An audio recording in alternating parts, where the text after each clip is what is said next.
అతడు ఆ ఆలయానికి ఈవోగా విధులు నిర్వహిస్తున్నాడు. అక్కడి ఆభరణాలు, ఆలయంలో ప్రతి వస్తువుకు ఆయనదే భద్రత, ఆయనదే బాధ్యత. కానీ అలాంటి వ్యక్తే కంచే చేను మేసిన విధంగా తన స్వాధీనంలో ఉన్న ఆభరణాలను తానే చోరీ చేశాడు. దీనిపై కేసు నమోదు కావడంతో పోలీసులు అతన్ని అరెస్ట్ చేశారు. మరోవైపు ఈవో విధుల నుంచి సస్పెండ్ అయ్యారు. ఇక్కడ చూడండి, ఇది గంగమ్మ ఆలయం. శ్రీ సత్యసాయి జిల్లా కదిరి రూరల్ పరిధిలోని ఎర్రదొడ్డిలో ఉంది ఈ ఆలయం. ఇక్కడికి ఎంతో దూర ప్రాంతాల నుంచి భక్తులు వచ్చి కోరికలు నెరవేరిన తర్వాత మొక్కులు చెల్లించుకుంటూ ఉంటారు. చాలా ప్రాశస్త్యం ఉన్న ఆలయంగా ఈ దేవాలయం పేరు పొందింది. ఇక్కడ చూడండి, ఈ ఫోటోలో ఉన్న వ్యక్తి పేరు మురళీకృష్ణ. ఈ గంగమ్మ ఆలయానికి ఈవోగా పనిచేస్తున్నాడు. ఈవోగా పనిచేస్తుంటే జీతం సరిపోవడం లేదో ఏమో, తాను పనిచేస్తున్న ఆలయంలోనే దొంగతనానికి పాల్పడ్డాడు. ఈ దొంగతనానికి అతని భార్య కూడా సహకరించింది. ఇక్కడ చూడండి, సీసీ ఫుటేజ్ లో ఈవో మురళీకృష్ణ అతని భార్య చేస్తున్న దొంగతనం బయటపడింది. ఈవో కార్యాలయానికి వచ్చిన భార్యను అమ్మవారి దర్శనానికి తీసుకువెళ్లాలని అసిస్టెంట్ కు సూచించాడు మురళీకృష్ణ. అనంతరం అమ్మవారి ఆభరణాలు, చీరలు అన్నీ సర్దిపెట్టాడు. భార్య తిరిగి వచ్చిన తర్వాత ఆయా సంచులను ఆటోలో తీసుకుని బయలుదేరారు. ఉదయం నుంచి ఈవో కదలికలను గమనిస్తున్న భక్తులు అనుమానంతో ఆటోను అడ్డుకుని కదిరి గ్రామీణ పోలీసులకు సమాచారం ఇచ్చారు. వారు వచ్చిన తర్వాత సంచుల్లో ఉన్న వెండి ఆభరణాలు, చీరలను బయటకు తీశారు. అమ్మవారి ఆభరణాలను కాపాడాల్సిన మీరే వాటిని అపహరిస్తారా అంటూ మురళీకృష్ణను స్థానికులు ప్రశ్నించారు. దానికి ఆయన స్పందిస్తూ లాకర్లో భద్రపరిచేందుకు వాటిని తీసుకెళ్తున్నట్లుగా బుకాయించారు.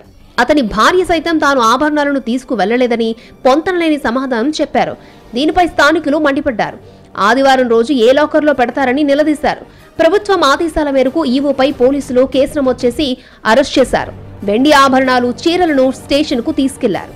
ఈ రోజు ఆదివారం అనేది కూడా తెలియకుండా బ్యాంకుకు లాకర్లకు తీసుకుపోతానంటాడు. ఆదివారం బ్యాంకులు ఉంటాయా? ప్రజలు ఎంత తిక్కోలమైపోయినామో, ఎంత తిక్కోలం చేస్తాడంటే ఈ ఈవో గారు రానిచ్చి అమ్మవారి దగ్గర ఉండి కూడా 100కి 100 పాళ్ళు ఆయన తప్ప వేరే వాళ్ళు ఎవరు చేసిండ్రు. ఆయన పాత్ర ఖచ్చితంగా ఉంది. ఈయన పుట్టుకతోనే ఈ దొంగతనాలు చేసేది ఇవన్నీ బాగా అలవాటు ఉంటా. కదిరి అంతా అయిపోయి ఇక్కడ వచ్చినాడంటున్నారు. మాకు ఈవో గారిని వెంటనే సస్పెండ్ చేయాలని. అటు ఈవో మురళీకృష్ణ పనితీరు ఆది నుంచి వివాదాస్పదమని సమాచారం. గతంలో తాడిపత్ర నియోజకవర్గంలోని ఏ కొండాపురం గ్రూప్ ఆలయాల్లో ఈవోగా పనిచేసినప్పుడు విధి నిర్వహణలో నిర్లక్ష్యంగా వ్యవహరిస్తున్నారన్న ఆరోపణలపై ఉన్నతాధికారులు ఆయనపై శాఖాపరమైన చర్యలు తీసుకున్నట్టు తెలుస్తోంది. ఎర్రదొడ్డి గంగమ్మ ఆలయంలో మురళీకృష్ణ ఈవోగా పనిచేస్తున్నాడు. నిన్న సుమారు 11 గంటల సమయంలో ఆలయం నుంచి వెండి అమ్మవారికి భక్తులు సమర్పించిన వెండి ఆభరణాలు మరియు చీరలు కూడా ఒక ఆటోలో తీసుకుని పోతుండగా రాబడిన సమాచారం మేరకు అతన్ని అదుపులోకి తీసుకోవడం జరిగింది.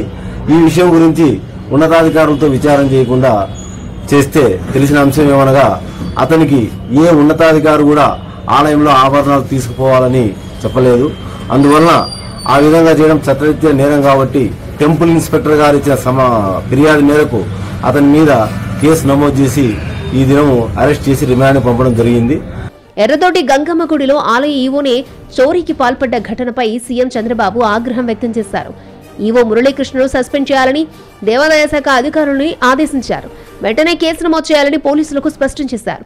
ఈ మేరకు ఈవోను సస్పెండ్ చేస్తూ దేవాదాయ శాఖ ఉత్తర్వులు జారీ చేసింది. భక్తుల మనోభావాలు దెబ్బతినేలా వ్యవహరించే వారిపై కఠిన చర్యలు తీసుకుంటామని సీఎం హెచ్చరించారు.